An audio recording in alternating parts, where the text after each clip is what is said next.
Jungle.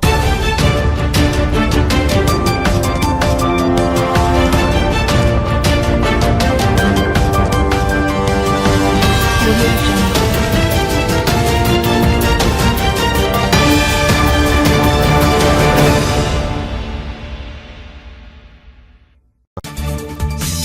প্রথমেই জানিয়ে দিব, এদিকে গণধোলায় খেলেন স্বরাষ্ট্রমন্ত্রী সালাউদ্দিন আহমেদ।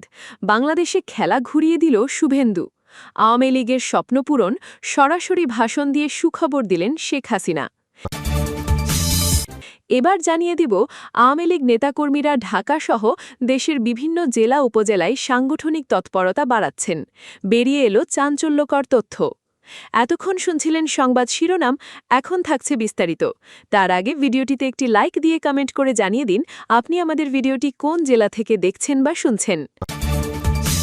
সাম্প্রতিক রাজনৈতিক বক্তব্য ও ঘটনা প্রবাহ ঘিরে বাংলাদেশের রাজনীতিতে উত্তেজনা এবং পারস্পরিক দোষারোপের মাত্রা স্পষ্টভাবে বেড়েছে। আলোচনার কেন্দ্রে উঠে এসেছে সালাউদ্দিন আহমেদকে ঘিরে জনসমাগমে ঘটে যাওয়া একটি উত্তপ্ত পরিস্থিতি, যেখানে তাকে ঘিরে জনগণের তীব্র প্রতিক্রিয়ার কথা বলা হচ্ছে। এই ঘটনাকে ঘিরে বিভিন্ন পক্ষ নিজেদের মতো করে ব্যাখ্যা দিচ্ছে এবং রাজনৈতিক অবস্থান শক্ত করার চেষ্টা করছে। বক্তব্যে উঠে এসেছে, এক পর্যায়ে জনসমাগমে পরিস্থিতি এমন পর্যায়ে পৌঁছায় যে সেখানে নিরাপত্তা ঝুঁকি তৈরি হয় এবং দ্রুত স্থান ত্যাগ করতে হয়। এই ধরনের পরিস্থিতি দেশের আইনশৃঙ্খলা ব্যবস্থার জন্য একটি গুরুত্বপূর্ণ ইঙ্গিত বহন করে। জনতার আবেগ যখন নিয়ন্ত্রণের বাইরে চলে যায়, তখন তা শুধু কোনো ব্যক্তি নয়, সামগ্রিকভাবে রাজনৈতিক পরিবেশের ওপরও নেতিবাচক প্রভাব ফেলে। এখানে একটি বিষয় পরিষ্কার, যে কোনো রাজনৈতিক মতভেদ থাকলেও সহিংসতা বা শারীরিক আক্রমণ কোনো সমাধান নয়, বরং এটি পরিস্থিতিকে আরও জটিল করে তোলে। এদিকে রাজনৈতিক বক্তব্যে আরও কঠোর ভাষা ব্যবহার করে বলা হচ্ছে যে ভবিষ্যতে এসব নেতাদের খারাপ পরিণতি অপেক্ষা করছে এবং সাধারণ মানুষ তাদের বিরুদ্ধে অবস্থান নেবে। তবে বাস্তবতা হল, গণতান্ত্রিক ব্যবস্থায় বিচার বা জবাবদেহির একমাত্র পথ হচ্ছে আইনি প্রক্রিয়া এবং নির্বাচনী রাজনীতি। জনতার হাতে বিচার তুলে দেওয়ার ধারণা রাষ্ট্রীয় কাঠামোর জন্য ঝুঁকিপূর্ণ এবং তা দীর্ঘমেয়াদে অস্থিতিশীলতা তৈরি করতে পারে। এই প্রেক্ষাপটে বাংলাদেশ ন্যাশনালিস্ট পার্টি এবং আওয়ামী লীগের মধ্যে রাজনৈতিক বিরোধ আরও তীব্র আকার ধারণ করছে। এক পক্ষ অন্য পক্ষকে দমন করার চেষ্টা করছে, এমন অভিযোগ দুই দিক থেকেই শোনা যাচ্ছে। বিশেষ করে আওয়ামী লীগের সমর্থকেরা মনে করছেন, তাদের বিরুদ্ধে দীর্ঘদিন ধরে যে চাপ সৃষ্টি করা হয়েছে সেটির পাল্টা প্রতিক্রিয়া এখন দেখা যাচ্ছে। অন্যদিকে বিএনপি ঘরানার নেতারা বলছেন, এটি একটি পরিকল্পিত রাজনৈতিক দমন-পীড়নের অংশ। এদিকে ভারতের রাজনীতির একটি অংশ থেকেও বাংলাদেশের বিষয় নিয়ে মন্তব্য আসায় নতুন করে আঞ্চলিক রাজনীতির একটি মাত্রা যোগ হয়েছে। বিশেষ করে শুভেন্দু অধিকারীর বক্তব্য ঘিরে আলোচনা তৈরি হয়েছে, যেখানে তিনি শেখ হাসিনাকে ঘিরে মন্তব্য করেছেন এবং বাংলাদেশের রাজনীতিতে একটি অবস্থান তুলে ধরেছেন। এর ফলে দুই দেশের রাজনৈতিক সম্পর্কের উপর প্রভাব পড়ার সম্ভাবনা নিয়ে বিশ্লেষণ শুরু হয়েছে। এই প্রেক্ষাপটে শেখ হাসিনার বিষয়টি আবারও আলোচনার কেন্দ্রে এসেছে। তার প্রত্যাবর্তন, রাজনৈতিক ভবিষ্যৎ এবং আওয়ামী লীগের ভূমিকা সবকিছু মিলিয়ে একটি জটিল রাজনৈতিক সমীকরণ তৈরি হচ্ছে। এই সমীকরণ শুধু অভ্যন্তরীণ রাজনীতিতেই সীমাবদ্ধ নয়, বরং তা আন্তর্জাতিক ও আঞ্চলিক সম্পর্কের সঙ্গেও জড়িয়ে যাচ্ছে। ভারতের দিক থেকে নরেন্দ্র মোদী এবং বাংলাদেশের বিরোধী রাজনীতির সঙ্গে যুক্ত তারিক রহমানের সম্পর্ক নিয়েও নতুন করে আলোচনা শুরু হয়েছে।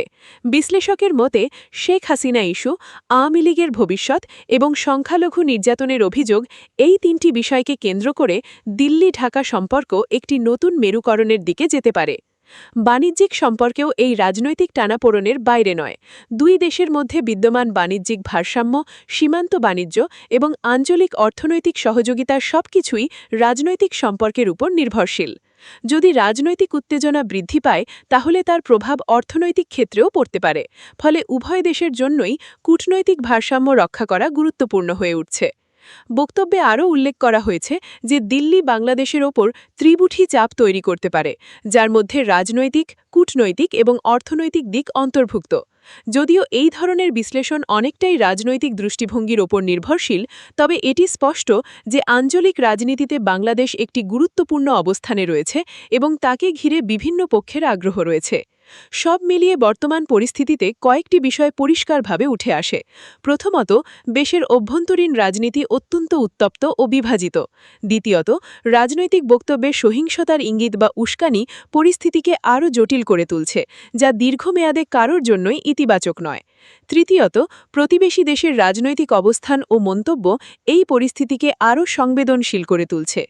এখানে সবচেয়ে গুরুত্বপূর্ণ বিষয় হল রাজনৈতিক মতভেদ থাকলেও তা গণতান্ত্রিক ও শান্তিপূর্ণ উপায়ে সমাধান করা। জনতার আবেগকে সহিংসতার দিকে ঠেলে দেওয়া বা প্রতিপক্ষকে শারীরিক আক্রমণের আহ্বান এগুলো কোনো সুস্থ রাজনৈতিক সংস্কৃতির অংশ নয়, বরং এটি রাষ্ট্রের স্থিতিশীলতা ও গণতন্ত্রের জন্য হুমকি তৈরি করে। সর্বসামগ্রিকভাবে বলা যায়, বর্তমান রাজনৈতিক পরিস্থিতি একটি জটিল মোড়ে দাঁড়িয়ে আছে, যেখানে অভ্যন্তরীণ ক্ষমতার লড়াই, আঞ্চলিক প্রভাব এবং কূটনৈতিক সমীকরণ সবকিছু একসঙ্গে কাজ করছে। এই অবস্থায় দায়িত্বশীল রাজনৈতিক আচরণ, আইনের শাসন এবং সংলাপই হতে পারে পরিস্থিতি উত্তরণের একমাত্র কার্যকর পথ। ২০২৪ সালের গণ-অভ্যুত্থানের পর রাজনৈতিক প্রেক্ষাপটে বড় ধরনের পরিবর্তন আসে, যার ফলে আওয়ামী লীগের উপর নিষেধাজ্ঞা বহাল থাকে। তবে সাম্প্রতিক সময় দেখা যাচ্ছে, আনুষ্ঠানিকভাবে নিষিদ্ধ থাকা সত্ত্বেও দলটির নেতাকর্মীরা বিভিন্নভাবে নিজেদের কার্যক্রম পুনরায় সক্রিয় করার চেষ্টা করছেন। ঢাকাসহ দেশের বিভিন্ন জেলা ও উপজেলায় সাংগঠনিক তৎপরতা বাড়ানোর লক্ষণ স্পষ্টভাবে লক্ষ্য করা যাচ্ছে। এই তৎপরতার একটি গুরুত্বপূর্ণ দিক হল নেতাকর্মীদের বিকল্প উপায়ে সক্রিয় থাকা। অনেকেই সরাসরি দলীয় পরিচয় ব্যবহার না করে ভিন্ন রাজনৈতিক প্ল্যাটফর্মে আশ্রয় নিচ্ছেন, যাতে আইনি জটিলতা এড়িয়ে মাঠে থাকা যায়। কেউ কেউ স্থানীয় পর্যায়ে অন্য দলের সঙ্গে যুক্ত হয়ে কাজ করছেন, আবার ব্যক্তিগত যোগাযোগের মাধ্যমে নিজেদের নেটওয়ার্ক সচল রাখছেন। এতে বোঝা যায়, দলটির ভেতরে একটি সমন্বিত কৌশল কাজ করছে, যার লক্ষ্য হচ্ছে সংগঠনকে পুরোপুরি নিষ্ক্রিয় হয়ে পড়া থেকে রক্ষা করা। সামাজিক যোগাযোগ মাধ্যম এই প্রক্রিয়ায় বড় ভূমিকা পালন করছে। অনলাইন প্ল্যাটফর্মে আওয়ামীপন্থী অ্যাক্টিভিস্টরা সক্রিয় রয়েছেন এবং বিভিন্ন ধরনের বার্তা প্রচার করছেন। এই প্ল্যাটফর্মগুলো ব্যবহার করে নেতাকর্মীদের মনোবল ধরে রাখা, নির্দেশনা দেওয়া এবং ভবিষ্যৎ পরিকল্পনা নিয়ে আলোচনা করা হচ্ছে বলে ধারণা করা হচ্ছে। যেহেতু কেন্দ্রীয় নেতৃত্বের অনেকেই প্রকাশ্যে নেই, তাই ভার্চুয়াল যোগাযোগই এখন প্রধান মাধ্যম হিসেবে ব্যবহৃত হচ্ছে। দলীয় সূত্র অনুযায়ী এই সময়টিকে তারা একটি পুনর্গঠন পর্ব হিসেবে দেখছে। শীর্ষ নেতাদের অনুপস্থিতিতে স্থানীয় পর্যায়ে নতুন নেতৃত্ব গড়ে তোলার চেষ্টা চলছে।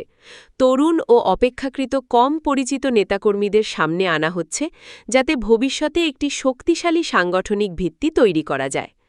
একই সঙ্গে কারাবন্দী নেতাকর্মীদের জামিন নিশ্চিত করার প্রচেষ্টা এবং দলীয় কার্যালয় পুনরায় চালুর উদ্যোগও নেওয়া হচ্ছে। মাঠ পর্যায়ে কার্যক্রমের ক্ষেত্রে একটি নতুন ধরন লক্ষ্য করা যাচ্ছে, ঝটিকা মিছিল ও স্বল্প সময়ের বিক্ষোভ কর্মসূচি। এসব কর্মসূচি সাধারণত রাতের আধারে বা ভোরবেলা অল্প সময়ের জন্য অনুষ্ঠিত হচ্ছে। এতে অংশ নেওয়া নেতাকর্মীরা দ্রুত জড়ো হন, স্লোগান দেন এবং কিছুক্ষণের মধ্যেই সরে যান। স্লোগানগুলোতে দলীয় ঐতিহ্য ও নেতৃত্বের প্রতি আনুগত্যের প্রকাশ দেখা যায়, যেমন জয় বাংলা বা শেখ হাসিনাকে ঘিরে বিভিন্ন বক্তব্য। তবে এসব কর্মসূচির পর আইন শৃঙ্খলা বাহিনীর তৎপরতাও লক্ষ্য করা যাচ্ছে। অনেক ক্ষেত্রে ধাওয়া, আটক বা গ্রেফতারের ঘটনাও ঘটছে বলে জানা যায়। ফলে নেতাকর্মীরা একদিকে মাঠে ফেরার চেষ্টা করলেও অন্যদিকে ঝুঁকি এড়িয়ে চলার কৌশলও গ্রহণ করছেন। এই দ্বৈত বাস্তবতার মধ্যেই তাদের কার্যক্রম পরিচালিত হচ্ছে। সম্প্রতি লক্ষ্মীপুর জেলার কমলনগর এলাকায় একটি ঘটনাকে ঘিরে ব্যাপক আলোচনা তৈরি হয়েছে। সেখানে একটি ইউনিয়নে দলটির কিছু নেতাকর্মীকে রাতের বেলায় শপথ গ্রহণ করতে দেখা যায়। সামাজিক যোগাযোগ মাধ্যমে ছড়িয়ে পড়া ভিডিওতে দেখা যায় একটি নির্জন স্থানে মোবাইল ফোনের আলো ব্যবহার করে তারা শপথ বাক্য পাঠ করছেন। এই শপথে শেখ হাসিনাকে দেশে ফিরিয়ে আনার অঙ্গীকারের বিষয়টি উঠে আসে, যা দলীয় সমর্থকদের মধ্যে নতুন করে আলোচনার জন্ম দিয়েছে। এই ধরনের কার্যক্রমকে অনেকেই প্রতীকী হিসেবে দেখছেন, যেখানে প্রকাশ্য রাজনীতি সীমিত থাকলেও গোপনে সংগঠনকে সক্রিয় রাখার চেষ্টা চলছে। একই সঙ্গে এটি নেতাকর্মীদের মধ্যে ঐক্য ও লক্ষ্য স্থির রাখার একটি উপায় হিসেবেও বিবেচিত হতে পারে। তবে এর কার্যকরিতা কতটা হবে তা নির্ভর করছে সামগ্রিক রাজনৈতিক পরিস্থিতির ওপর। রাজনৈতিক বিশ্লেষকদের মতে একটি পুরনো ও বড় রাজনৈতিক দল হিসেবে আওয়ামী লীগের এই ধরনের পুনরায় সক্রিয় হওয়ার চেষ্টা অস্বাভাবিক নয়। ইতিহাস বলছে, নিষেধাজ্ঞা বা প্রতিকূল পরিস্থিতির মধ্যেও বড় দলগুলো বিভিন্নভাবে নিজেদের টিকিয়ে রাখার চেষ্টা করে। তবে এই প্রচেষ্টা কতটা সফল হবে তা নির্ভর করছে সরকারের অবস্থান, আইনি কাঠামো এবং জনসমর্থনের ওপর। বর্তমান পরিস্থিতিতে একটি গুরুত্বপূর্ণ প্রশ্ন হল, এই কার্যক্রমগুলো কি ভবিষ্যতে একটি বৃহত্তর রাজনৈতিক প্রত্যাবর্তনের ভিত্তি তৈরি করতে পারবে, নাকি আইনি ও প্রশাসনিক বাধার কারণে এগুলো সীমিত পর্যায়েই আটকে থাকবে? এই প্রশ্নের উত্তর এখনই স্পষ্ট নয়। তবে এটা নিশ্চিত যে দলটির ভেতরে একটি সক্রিয় প্রক্রিয়া চলছে, যা তাদের রাজনৈতিকভাবে প্রাসঙ্গিক থাকার প্রচেষ্টার অংশ। সব মিলিয়ে দেখা যাচ্ছে, নিষেধাজ্ঞা থাকা সত্ত্বেও আওয়ামী লীগের নেতাকর্মীরা বিভিন্ন কৌশলে নিজেদের সংগঠিত রাখার চেষ্টা করছেন। অনলাইন কার্যক্রম, গোপন মিটিং, ঝটিকা মিছিল, নতুন নেতৃত্ব গড়ে তোলা, সবকিছু মিলিয়ে এটি একটি পরিকল্পিত পুনরুজ্জীবন প্রচেষ্টা। তবে এই প্রচেষ্টার ভবিষ্যৎ নির্ভর করবে দেশের রাজনৈতিক পরিবেশ কতটা পরিবর্তিত হয় এবং তারা কতটা কার্যকরভাবে নিজেদের পুনর্গঠন করতে পারে তার ওপর।